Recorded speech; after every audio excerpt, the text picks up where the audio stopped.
So guys, if you're like me and you edit your images on multiple computers, then you'll know my pain of editing your image on one computer, then transferring it over to another, and all your edits are gone. Like, what? So this is how you fix that.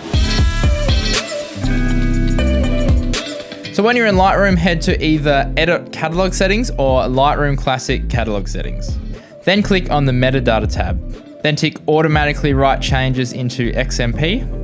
Then for all previously edited images, select and press Ctrl S or Command S on Mac to save the metadata to the files. Now you can move the images to another computer and still keep all the edits. So guys, that is a little trick to save you a bunch of time and make sure your edits are saved to the actual images themselves.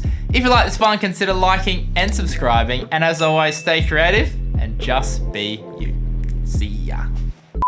Alright, so if you are like me, why do I always do that? That's how we do it. And as always, stay creative and just be you. Why don't I go right to it?